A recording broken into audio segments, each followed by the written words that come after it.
Capítulo 20. Sanación. Mi primera lección importante sobre la sanación la tuve en el verano de 1980, cuando estaba preparándome para hacerme monitor de rebirthing. Pasé 2 meses en Europa viajando y preparándome con Leonard Orr, el fundador del rebirthing. En Europa oí hablar mucho de Babaji, un maestro yogi al que se refiere Paramahansa Yogananda en su libro Autobiografía de un yogi. Me enteré de que Babaji había materializado un nuevo cuerpo en 1970 y que pasaba la mayor parte de su tiempo en su ashram Erakan, cerca de la ciudad de Jalwani, en el norte de la India. En Europa me encontré con algunas personas que habían estado en la India con Babaji. Todos tenían cosas que contar al respecto, cosas que iban desde lo interesante hasta lo increíble. Un amigo me contó que en cierta ocasión le cogió una tormenta estando con Babaji. Cuando, finalmente, consiguieron refugiarse, las ropas de mi amigo se encontraban totalmente empapadas, mientras que las de Babaji estaban absolutamente secas, a pesar de que ambos habían estado bajo el mismo aguacero. Oí cómo se había materializado y aparecido en una bola de luz a Leonard y a algunas otras personas, fenómeno que a éstas les había hecho viajar a la India para encontrarse con él. También escuché que para demostrar su magisterio en el yoga, Babaji había permanecido en la posición del loto, sin moverse, durante 45 días. Permaneció inmóvil, sin comer ni beber, sin hacer otra cosa que meditar durante 45 días. Figura 20.1. Quedé también muy impresionado por una frase de Babaji: si vienes a mí con dudas, te daré todas las razones para que sigas dudando. Si vienes a mí con amor, te mostraré más de lo que nunca hayas podido saber. Comprendí que era importante permanecer abierto ante la posibilidad de que Babaji fuera lo que los demás decían que era. Sabía también que si me cerraba a tal posibilidad, me quedaría simplemente en el terreno de las dudas. Así que me mantuve abierto. A consecuencia de ello, empecé a sentir una progresiva sensación de unión con él. Toda mi experiencia europea fue una continua lección de dejarse llevar y de confianza. La cosa empezó al no tener dinero más que para el viaje de ida a Londres. Eso significaba que tendría que ganar lo suficiente para poder realizar el resto del viaje, enseñando a los demás lo que yo estaba aprendiendo, puesto que en realidad estaba aprendiendo. Todo ello me dio una clara idea de lo que significaba estar en el vacío.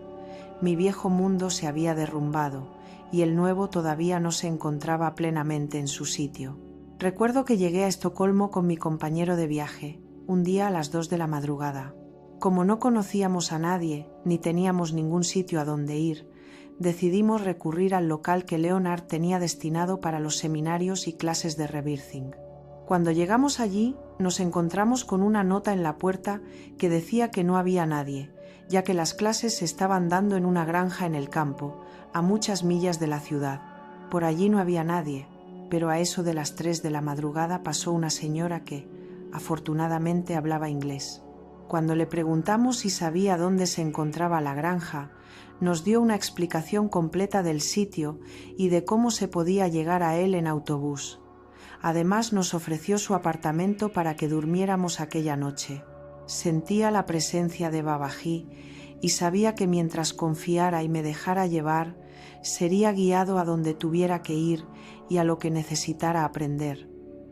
Desde ese momento sentí una relación personal con Babaji. Ahora puedo sentir su presencia siempre que la solicito. Cuando regresé a casa, me encontré con que mi gato Freddy, que siempre se había mostrado muy sano, tenía paralizados los cuartos traseros.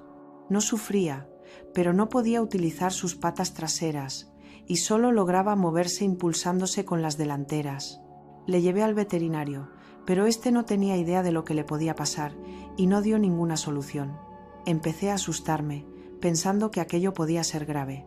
Freddy se mantenía tan tranquilo, apacible y cariñoso, que su actitud todavía hacía las cosas más dolorosas para mí. Entonces tuve una visión muy clara, de que no había ninguna razón, absolutamente ninguna, para que Freddy no estuviera perfectamente sano. La visión se hizo cada vez más clara y fuerte, hasta el momento en que sentí con total certeza que Freddy estaba normal y saludable. Freddy empezó a curarse y en poco tiempo estuvo totalmente repuesto. Nunca más volvió a tener síntomas de parálisis. Un día Freddy regresó a casa con un párpado cerrado. Siguió así durante 2 o 3 semanas.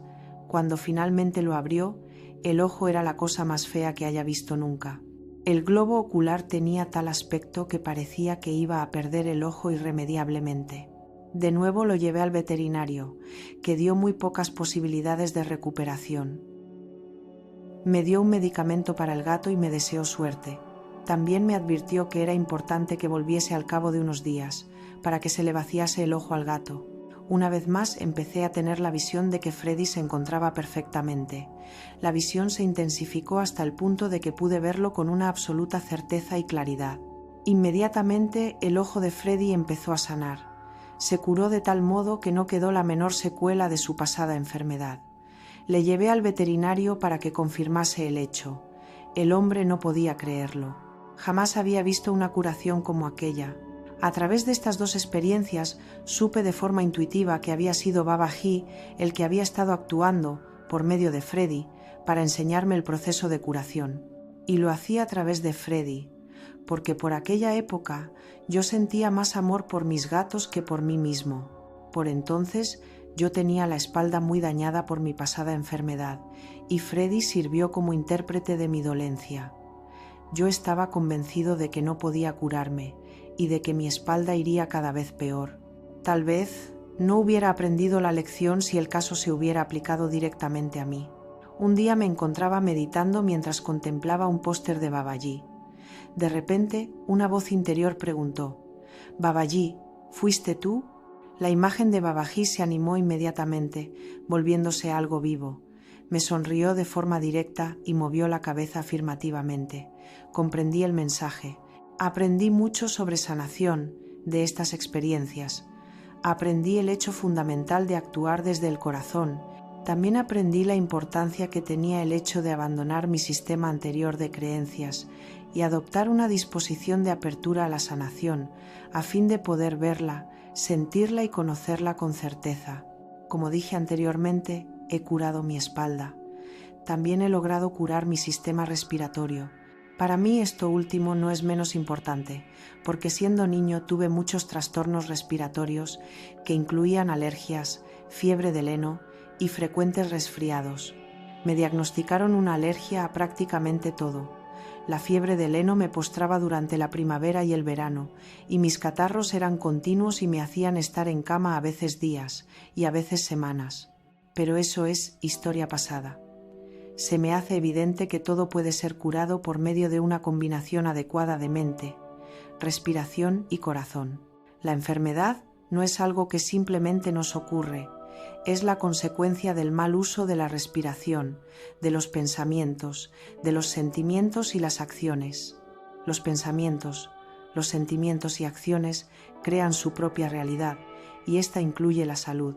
Capítulo 21. Contexto vital. ¿Qué quiero decir cuando hablo de contexto? Primero, hagamos una distinción entre contexto y contenido. Contenido es la cosa en sí misma y contexto es la relación o la actitud que usted tiene con ella. En el rebirthing, la respiración conectada permite que todos los contenidos mentales que se han reprimido afloren a su conciencia o entren en actividad, de manera que usted pueda sentirlos. La razón por la cual esos contenidos fueron reprimidos se debió a que su relación o actitud hacia ellos, o el contexto en que se encontraban, fue la de considerarlos incorrectos. De otro modo, no los hubiera reprimido. En Rebirthing se aprende a cambiar la relación con los contenidos reprimidos, pasándolos de incorrectos a aceptados o, lo que es igual, llevándolos de un contexto negativo a otro positivo. Esto es lo que permite que tenga lugar la integración o complementación. Pero al llegar a cierto punto, las incorrecciones mayores o juicios negativos sobre algún aspecto de su carácter se hacen conscientes. Esto favorece las condiciones de que se generen incorrecciones menores. Por condición, entiendo una estructura inconsciente de creencias y que, por tanto, no ha sido examinada ni cuestionada, y que se convierte en el filtro a través del cual uno ve la vida de forma inconveniente. Por supuesto que no es necesario que estemos pensando en ella conscientemente todo el tiempo, pero, por lo general, solemos vivir la vida de forma inconsciente. Es necesario, pues, tener un contexto vital, si se quiere, que incluya ese contenido. Al carecer de él, la condición o conjunto de creencias se convierte en nuestro contexto vital inconsciente. Por último, es necesario disponer de un contexto vital lo suficientemente grande como para que pueda incluir cualquier pensamiento restrictivo o condición que se haga consciente. Esta es la razón que nos lleva a aceptar la idea de los ángeles, los alienígenas, los supertonos o babají. Dentro de este contexto, los pensamientos restrictivos se convierten en aliados. Pueden surgir dentro del otro contexto mayor, se alinean con él y como resultado quedan resueltos. En ausencia de ese contexto creado conscientemente, los contenidos mentales se manifestarán de una forma que evidenciará la imposibilidad de que puedan ser trabajados. Clarificación mental 101.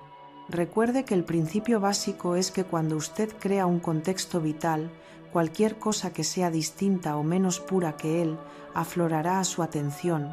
Solo la respiración permitirá que lo haga de modo que pueda quedar resuelto. Supongamos, como una analogía, que usted tiene un vaso de agua con un pozo de barro de varios centímetros. Si echa agua fresca en el vaso, contexto vital, se formará inmediatamente un líquido embarrado, los pensamientos inconscientes impuros que vienen al plano consciente. Pero si usted sigue echando agua limpia en el vaso, el barro acabará diluyéndose y desapareciendo, y en el vaso solo quedará el agua limpia. Lo mismo sucede con el proceso mental, y para conseguirlo le voy a explicar dos métodos. El primero consiste en la utilización de afirmaciones que sacan partido de ese principio de cambio mental. Una vez que ha escrito sus afirmaciones, deténgase un momento y compruebe si tiene alguna respuesta para ellas.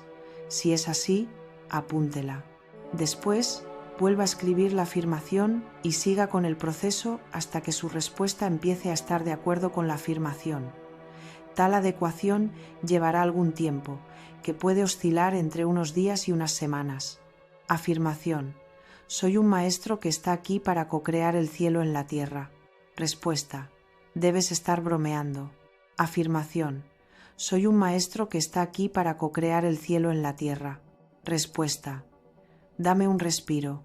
Afirmación: soy un maestro que está aquí para co-crear el cielo en la tierra.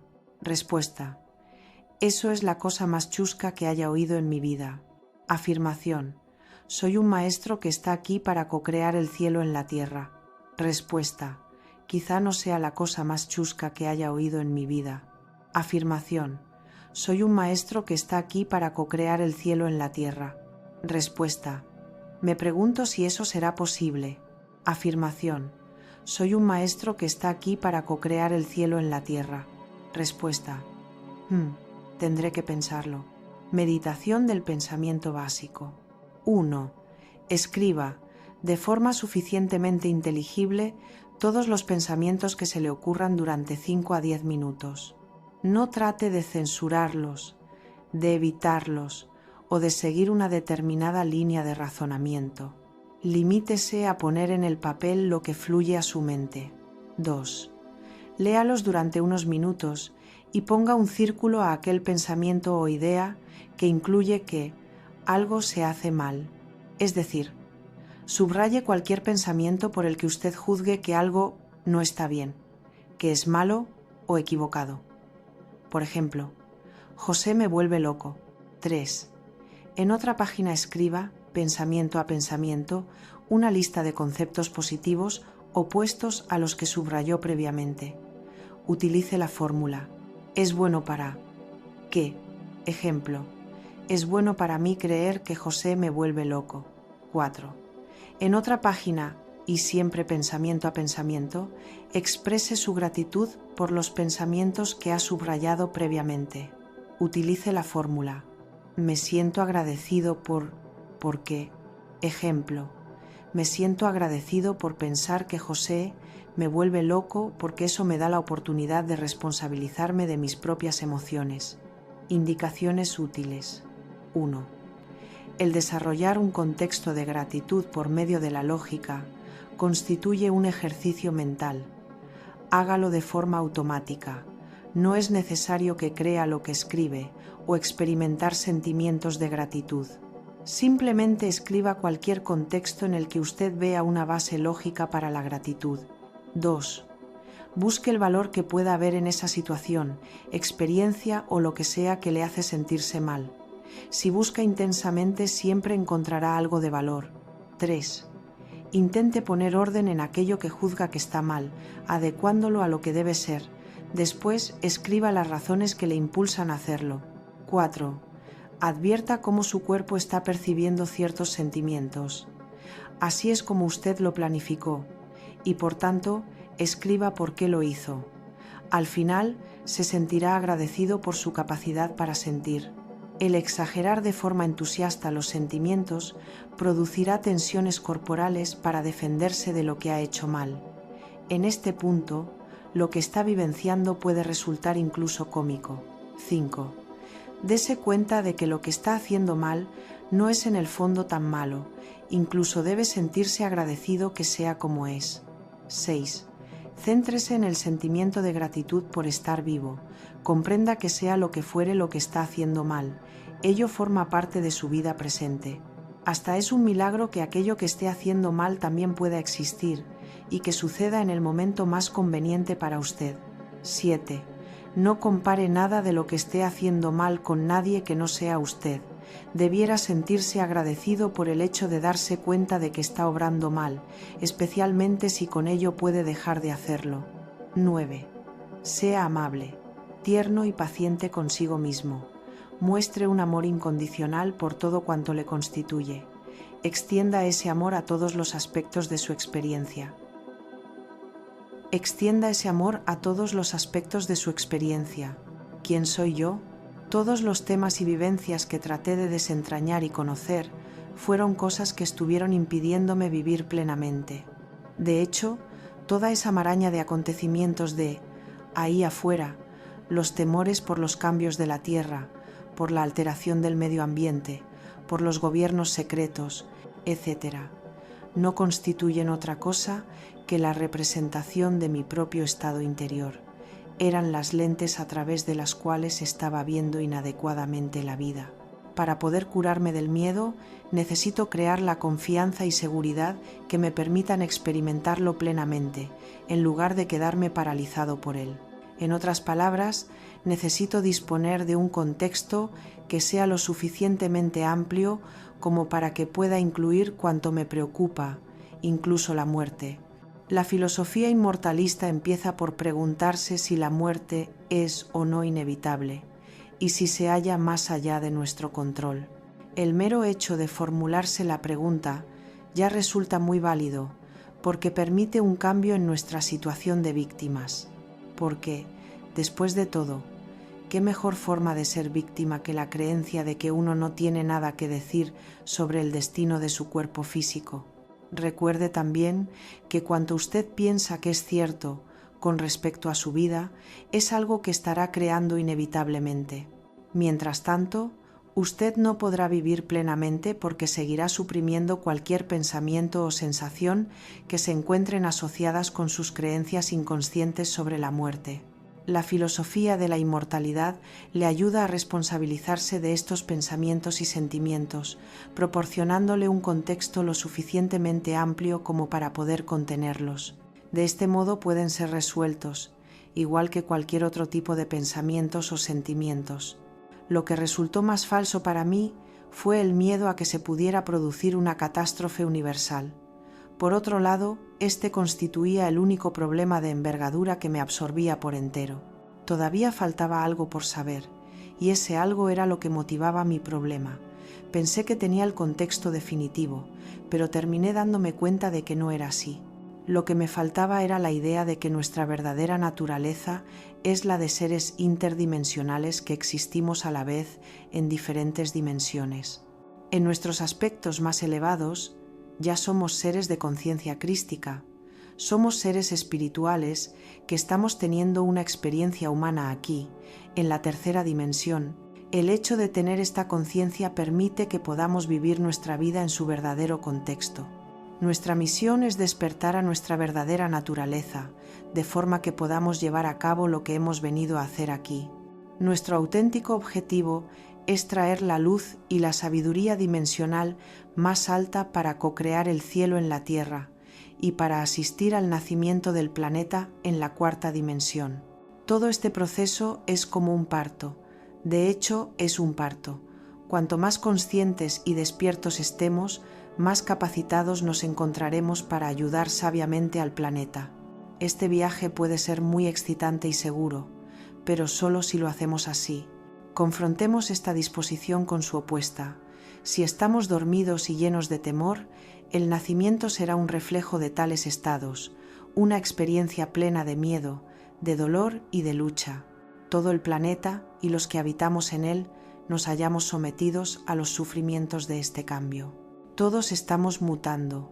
El planeta se encuentra en un punto de transición e igualmente nosotros, en nuestro plano individual. Algunos somos más conscientes de ello que otros. Esto significa que podemos vivenciar el gozo de que nos recorra una corriente de luz y también el inconveniente de que se disipe nuestro viejo mundo antes de que se haya formado totalmente el nuevo. Nos guste o no, todos estamos mutando y si nos resistimos a ello puede ser penoso. Si usted intenta regresar a su vieja forma de ser, la cosa no funcionará en absoluto. Pero si empieza a identificarse como un maestro que está co-creando aquí el cielo sobre la tierra, se estará moviendo en la dirección de la transformación y por tanto la estará ayudando. Podrá encontrar su camino más fácilmente. Creamos indefectiblemente nuestra realidad. De hecho, todo cuanto vemos en el exterior es un simple reflejo de nuestros contenidos internos. Si vemos miedo y limitación, es porque esas emociones están dentro de nosotros. A medida que despertamos a nuestra verdadera naturaleza e identidad, como el maestro que en realidad somos, ello se convierte en nuestra experiencia interior. Cuanto más interna se vuelve esta experiencia, más capaces somos de proyectarla fuera de nosotros, y al hacerlo estamos co-creando el cielo en la tierra. Tenemos capacidad para cambiar el futuro. Todo es una función de nuestra conciencia. La segunda venida de Cristo no es la segunda venida de un hombre, es más bien una emanación de la luminiscencia que existe en todos los seres que se encuentran preparados. Los seres de este planeta se están iluminando desde su propio interior y empiezan a confiar más en su propia autoridad interna.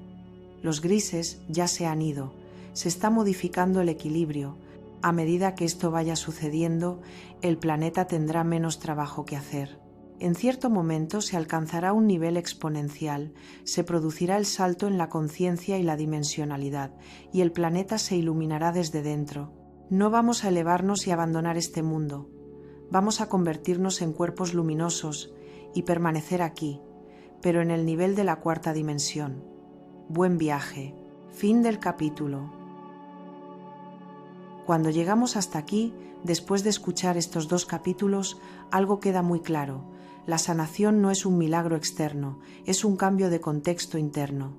Hemos escuchado cómo un maestro como Babaji puede aparecer en una bola de luz, pero también cómo una enseñanza igual de profunda puede llegar a través de algo tan sencillo como un gato llamado Freddy, un cuerpo paralizado que de pronto responde a una visión de amor y certeza, y luego cómo esa misma inteligencia que sana al gato empieza a sanar la espalda, la respiración, la historia entera de una vida. En el fondo, todo lo que Bob cuenta aquí nos lleva a lo mismo. No es solo el contenido, la enfermedad, el miedo, el pensamiento oscuro, sino el contexto desde el que lo miras.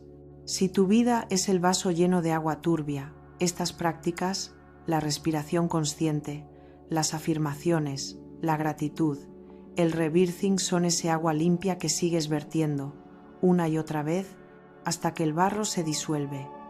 No hace falta luchar contra el barro, solo sostener un contexto más grande donde también tenga un lugar. El capítulo nos recuerda que no somos víctimas de un destino fijo, ni siquiera de la muerte entendida como final. Somos, como dice el libro, seres interdimensionales, viviendo una experiencia humana en medio de un parto planetario. Y en un parto puedes estar en tensión y miedo, o puedes respirar, confiar y dejar que la vida haga lo que sabe hacer. La diferencia no está fuera, está en tu respiración, en tu corazón, en cómo te hablas a ti mismo y en el marco desde el que interpretas lo que sucede. Así que te dejo una pregunta para seguir contigo después de este audio. ¿Qué pasaría si a partir de hoy miraras cada síntoma, cada miedo y cada problema como un maestro que viene a ayudarte a recordar quién eres y a co-crear cielo en la tierra? No como castigo, sino como invitación. Si algo de lo que has escuchado te ha tocado, aunque sea un poquito, me encantaría que lo conviertas en acción consciente. Cuéntame en los comentarios qué parte de estos capítulos te ha removido más o qué experiencia de sanación propia te viene a la mente. Así seguimos ampliando el contexto entre todos. Si sientes que este viaje te acompaña, suscríbete para no perderte los próximos capítulos y las próximas revelaciones. Piensa en ello como elegir seguir respirando juntos, sesión a sesión. Y si conoces a alguien que esté pasando por un proceso de enfermedad, miedo o cambio profundo, compártele este vídeo. Tal vez lo que hoy para ti es un capítulo más, para esa persona puede ser una llave. Gracias por estar aquí, por escuchar hasta el final y por atreverte a mirar más allá del miedo. Sigue respirando, sigue confiando y recuerda, tu conciencia no solo observa la realidad, la está creando. Nos vemos en el próximo viaje. Arsayan Nayasra.